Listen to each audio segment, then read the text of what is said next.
બોડેલી તરફથી આવતી એક ગાડીમાં વિદેશી દારૂનો જથ્થો ભરીને લાવવામાં આવી રહ્યો છે। આ બાતમીના આધારે પોલીસે ફિલ્મી ઢબે આ ગાડીનો પીછો કરીને વિદેશી દારૂનો જથ્થો સહિત મુદ્દામાલને ઝડપી પાડ્યો છે।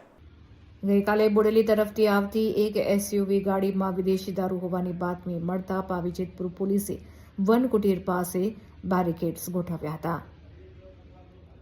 જો કે બુટલેગરે ગાડી રોકવાને બદલે બેરિકેડ તોડીને છોટાઉદેપુર તરફ પૂરપાટ ઝડપે ભગાવી મૂકી હતી।